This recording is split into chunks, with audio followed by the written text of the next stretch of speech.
What's going on, my fellow wealth creators? Matt AI's here. In this video, I want to talk about the next generation of building wealth. And what I mean by that is not a specific type of wealth building strategy that's going to solve everybody's problem, because I don't believe that there is a one-size-fits-all strategy when it comes to building wealth. Everybody's different. Everybody's situation is different. Everybody's goals are different, right? What I'm implementing in my life, which I'm going to share with you in this video, my 4-part wealth building strategy that's working really well for me, it might not work for you, and vice versa, and that's totally fine, okay? What I'm really talking about here is the philosophy and approach to building wealth that I think is truly the next generation of building wealth, where we start to take a much more active approach to it instead of following the traditional financial playbook, which we'll get into in a second, where we're starting to challenge and even outright reject legacy financial principles about building wealth that may have very well worked for a lot of people over the last however many decades, but we are in a completely different financial situation, environment, etc., where we are facing unprecedented levels of monetary debasement. And as the national debt continues to grow and grow and grow, that means the amount of money they're going to have to print to service that debt is going to grow and grow and grow. What does that mean? That means that the goods and services that you and I buy on a regular basis are going to continue to get more and more and more expensive. The things that you and I normally strive for, like buying a house, starting a family, sending our kids to college, whatever, is going to get further and further out of reach because we can't afford it. The average median home price in America has skyrocketed over the last just 10 years, guys. I just ran these numbers in ChatGPT. I asked it to give me the average median home price in America from April 2015 to April 2025. And in April 2015, the average median home price was $292,000. Okay, it's kind of expensive, but manageable, I guess. Today, $403,000. That represents a decrease in purchasing power of 37.8%. I ran the math in ChatGPT. Show it to you later if you really want. Okay, you can run the numbers yourself. All right. The amount of inflation that we're experiencing is so much worse than what they're telling us it is. And all of these things that we strive for are getting further and further away, further and further out of reach. So that's why I want to do this video, share my 4-part wealth building strategy that's working really well for me, that is crushing inflation. As much as I hate the fact that we even have to worry about crushing inflation, if they just didn't print all the money in the world, then we wouldn't have to worry about this, okay? But it is what it is, guys. We can either play the game, or we can allow the game to play us. We can play the victim card, or we can take control, we can take charge, we can put ourselves back in the driver's seat of our personal finances and our wealth building journey and play the game.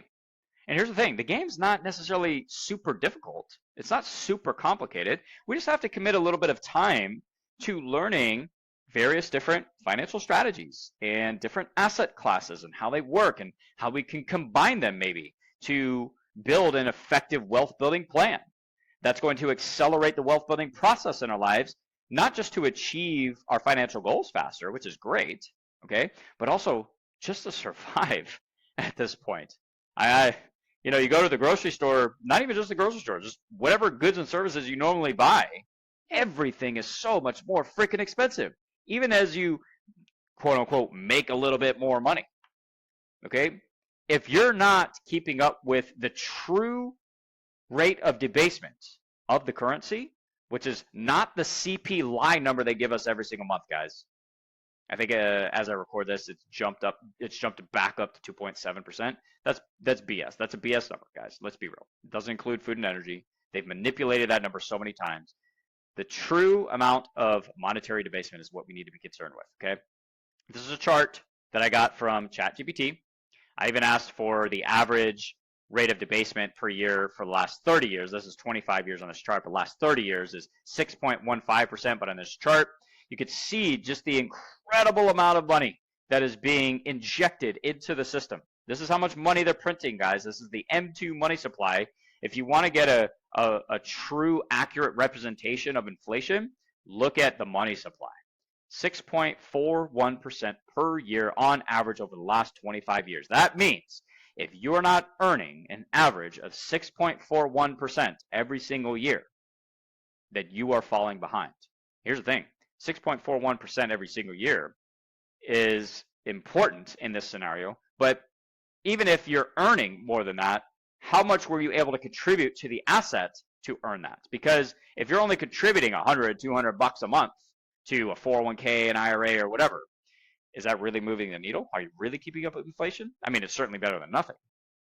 Okay, but the more the more we have to pay for the normal goods and services that we buy, the less money we're able to put into assets to keep up with inflation, which means we fall further and further behind when it comes to inflation, right? That's why the next generation of building wealth is all about philosophy and being more strategic with where we put our money and rejecting the traditional financial playbook. Let's talk about that next. What are the legacy financial principles that are normally shoved down our throats for however many decades now that, quite honestly, it's just not enough. It's just not working anymore. Maybe back in the day, before massive quantitative easing, before the 2008 financial crisis, maybe this was okay, all right? Especially because interest rates were much higher, bonds were doing really good as interest rates came down. Well, we've hit rock bottom interest rates. They've come up a little bit, likely going to go back down again. So the era of bonds is just kind of dead, all right? Here's what we're normally taught. Buy term insurance and invest the difference. And we invest that difference into a 60-40 stock and bond portfolio so that we're nice and diversified and we're balanced, right? The bonds are balancing the volatility of the stock portfolio, whatever, right? And most people are invested in freaking mutual funds in this portion of their portfolio, which are paying outrageous amounts of fees for subpar performance. You could very easily beat most mutual funds simply investing in an index fund like SPY and pay a fraction of the cost, but that's another video. All right, but this is what we're normally taught to do. And also we're supposed to lock that money up in a tax qualified plan like a 401k or an IRA. What that's going to allow us to do is build and grow a bigger pile of money, right? Because you're not paying taxes on that. And when you're 7 years old, you're going to have this massive pile of money that you're going to be able to sail off into the sunset with and live out your golden retirement years, right? Wrong. A lot of the times, this does not, like when you run financial projections for this, it does not take into consideration the true monetary debasement of the currency. Sometimes it does take into consideration, quote unquote, inflation at 2% or whatever. But the problem is by the time you retire, depending on your age, the cost of goods and services will have increased by 2 or 3 times what they normally were. So if you think that you're going to be able to survive on a $1 million portfolio, which is everybody's goal, or maybe it's 1.5, you've got another thing coming, because by the time you reach retirement, everything is going to be 2 or 3 times more expensive, which means you're going to have to take more money from that portfolio, which means you're going to pay more freaking taxes because you're being bumped into a higher tax bracket because of inflation, because of monetary debasement. And if you don't plan for that, then you're kind of screwed. That's why this is dead. Traditional financial playbook is dead, guys. We have to adjust and adapt. And here's the thing. You don't have to implement everything I'm about to share in this video. This is not investment or financial advice. This is me sharing my journey with you guys, sharing what's working for me right now, because I'm crushing inflation at the moment with the various different things that I'm going to show you here in this video. But maybe it's not in your financial wheelhouse. Maybe it's not, it doesn't fit your risk tolerance, whatever. Okay, it's not for everybody. But you have to do something. You have to become more intentional, more strategic with where you put your money so that you're more efficient, you're more effective, and you're doing things that accelerate the wealth building process as opposed to just playing it safe, burying your head in the sand. I'm going to build a 60-40 stock or mutual fund and bond portfolio and pray that the market makes me rich by the time I'm 65 years old. That's out the window, guys. That's just not going to cut it. Because again, here's the thing. bigger the debt gets, the more money they have to print, the more you and I suffer, the more the normal goods and services that you and I purchase on a regular basis get more expensive the houses, like housing gets, college, healthcare, everything gets more expensive. So we have to come up with a different approach. So here's the next generation wealth building plan for me. Okay, again, not investment or financial advice. This is what I'm doing, guys. The first step, and I want to break all of these down in detail on why these are so powerful, infinite banking. I get a lot of crap about infinite banking sometimes, which is really bizarre to me. And I guess it's because people just don't understand how infinite banking actually works. They've heard a lot of bad things about it, even though 95% of those things are just completely inaccurate. Guys, I've been implementing infinite banking in my life for a little over 2 years now, and it is phenomenal. It's a game changer when you know how to do it. It is awesome. And this is the financial foundation in my life. And I'll get to why that is in a second. But infinite banking, guys, you want to talk about financial efficiency, this is where it's at. Like getting your dollars to do perform multiple jobs and really accelerate the wealth building process. Oh man, this is a really, really powerful financial strategy, at least worth looking into. Maybe it's not a good fit, and that's fine. But how do you know if you haven't looked into it? Okay, part number 2, some type of real estate. My real estate right now is private money lending. I like acting like the bank, and I use the money from my private banking system from infinite banking to do private money lending to where I'm earning money twice. And I'm acting like the bank where I'm lending the money to do the deal. It's secured by the property. We'll get into that in a second, whatever. All right, but it's a very passive way to make money in real estate. But you could do wholesaling. You could do fix and flips. You could do lease options. You could build a rental portfolio. I don't care. Real estate is such a phenomenal way to build wealth, and you can do it at really any stage in your life. I remember when I was super broke, didn't have any money. I certainly did not have enough money to do private money lending at the time. But I got a deal, a pre-foreclosure deal under contract, and I was going to sell that contract to an investor who unfortunately screwed me over. It is what it is. But I was going to sell. I had that deal under contract, and I had dozens and dozens of investors wanting to buy that deal, and it cost me nothing to get it under contract. And I was going to sell that contract for $7,000. Unfortunately, the person I got into business with screwed me over, didn't get paid. It is what it is. But you can get deals under contract, just sell the deal. Make $5,000, $10,000, $15,000. That's a skill set you can learn how to do. Real estate, really powerful. Bitcoin. I don't think there's any argument against allocating a portion of our wealth to Bitcoin anymore. Like I don't see the argument against it. It has crushed all of the arguments against it for so long. At this point, I mean, like you're talking about nation states having it as a strategic reserve or adding it to their strategic reserve. You have Bitcoin treasury companies popping up all over the place. I mean, it's just nuts. And this thing is hitting all-time highs at the moment. Like Bitcoin, it has an annual compound growth rate of 50 to 60%, guys. It's just ridiculous. High income ETFs. You know what? I'm just gonna start breaking these down. Okay, I'm kind of jumping ahead here. But let's start with infinite banking. All right. To quote John Goodman, is it John? Yeah, John Goodman from The Gambler.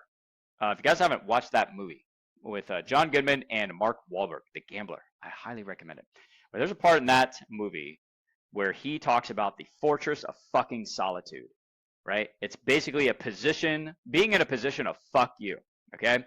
That's what infinite banking can really give us. It provides an incredibly powerful financial foundation that it maximizes financial efficiency. It solves so many problems with the same dollars. Like it's just an incredibly powerful foundation. It's an awesome way to save and store capital.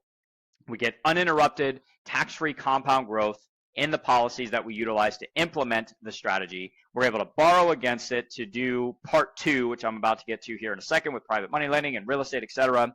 It's just awesome. It allows us to recapture lost opportunity cost. Guys, I've done videos on this on my channel. Maybe I'll just link them down below, additional trainings. But like using my policies, using infinite banking to self-finance large capital purchases like a vehicle, for example, can put literally hundreds of thousands of dollars back into your pocket over your lifetime. by simply changing where you put the money first. That's what it's all about when it comes to recapturing lost opportunity costs. You think buying a vehicle with cash is a smart idea? It's not. Okay, maybe it's better than getting a bank loan, but there is an even better way to do it, and it allows you to recapture all that lost opportunity cost. It builds wealth in multiple layers because we're able to borrow against our cash value and then use that money to acquire other income producing assets or participate in other income producing activities like part 2, private lending. Okay, now, again, this is the real estate category. There's lots of different ways to make money in real estate. I like private money lending because it's passive. I can make money on real estate or in real estate and continue to build my business, right? I just lend the money. Like, I don't have to manage contractors or tenants or anything else, repairs, none of that. I just lend the money at 13, 14% plus a point or two, and I make really good returns, like excellent returns, guys. I borrow against so this is what kind of ties into this part right here, part number 1, infinite banking, okay, where I set up my private banking system with my dividend-paying whole life insurance policies. I then borrow against them. My most recent deal, which I did an entire video on, go check it out. Okay, I borrowed against my private banking system at 6%. I then lent it to my investor, the borrower, at 13% plus a point. I'm now making an 8% spread on that deal, and my money is continuing to grow in my whole life policies at around 4% tax-free, uninterrupted compound growth. I'm sorry. How can you argue against that? I don't see the argument against it. It doesn't make any sense. It does make sense to implement a strategy like that because now I'm building wealth in multiple layers, in multiple places at once, and I'm earning excellent returns, far greater than even the monetary debasement rate of 6.41%. I'm making an 8% spread plus what my policy is growing by. Okay, it's also low risk. So if you get to a point where you can do private money lending, it's a great way to do real estate because of how passive it is. It's very low risk because we're acting like the bank. When we lend money on, let's say, a fix and flip deal, which is normally what I do, we file a mortgage with that property in the public record, just like a bank would, so that if the deal goes south, I can foreclose on the property, sell it, and recoup my money. Okay, so when you know what you're doing, it's actually pretty low risk, excellent returns, passive income.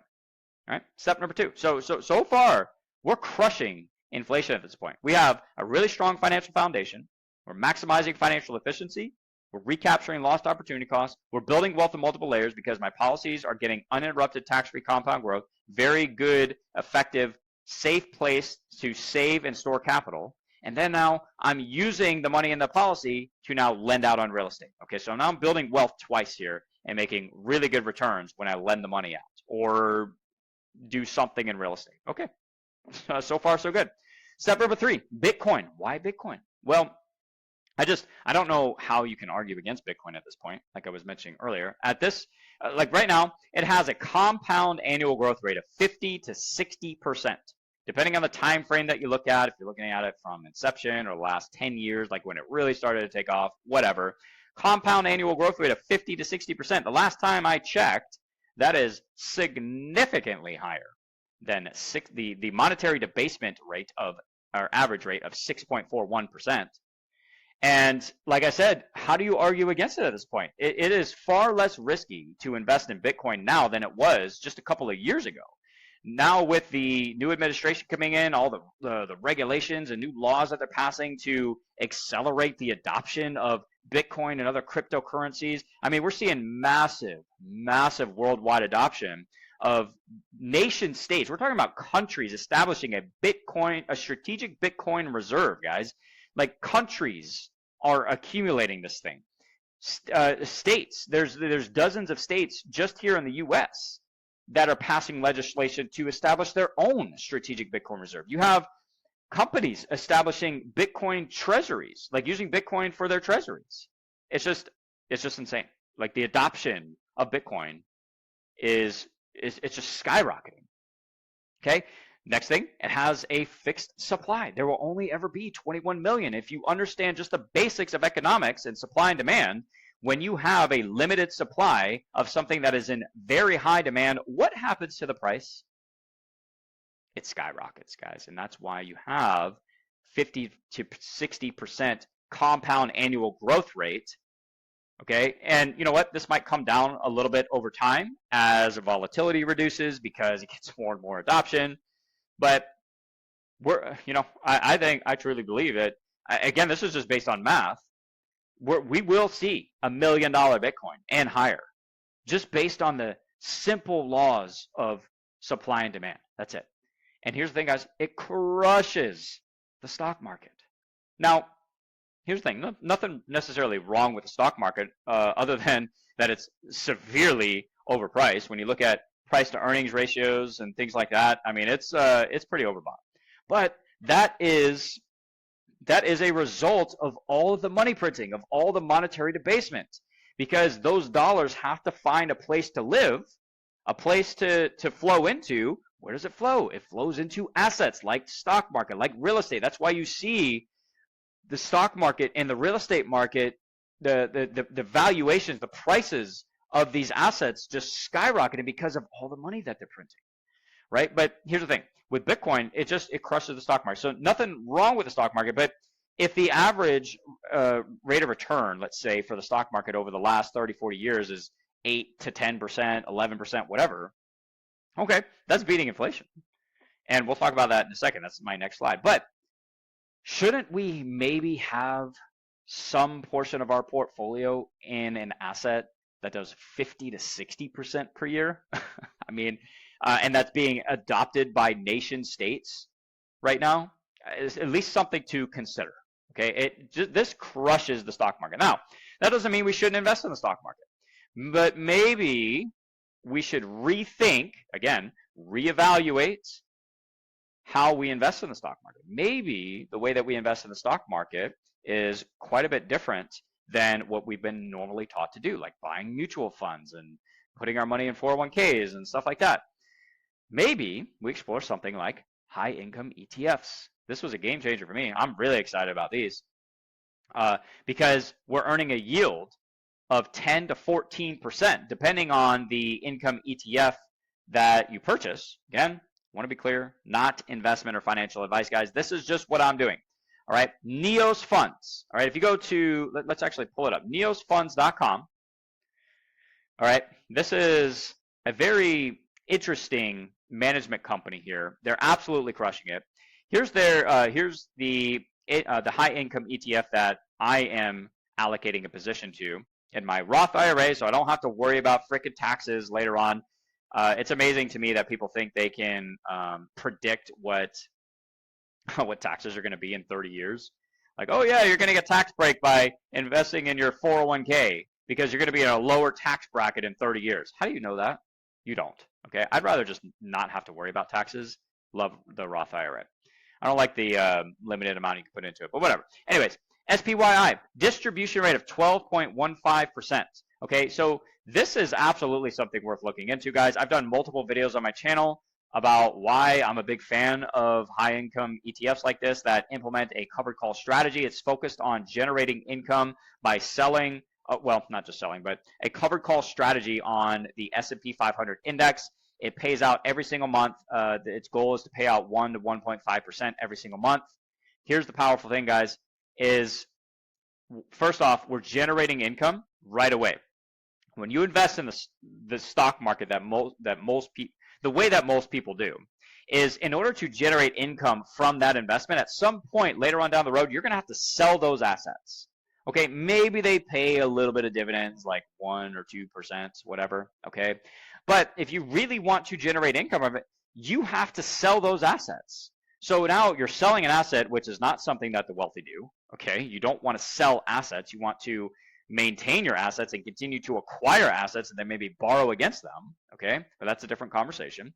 The difference here is that these high-income ETFs, you get upside market exposure to the S&P 500, for example, if you do SPYI right here, okay, that does the same exact asset allocation as SPY, except they implement a covered call strategy, okay? So we get upside exposure to the market, not as much, Okay, we are giving up some of that upside potential, right? But it's generating income right now, immediately.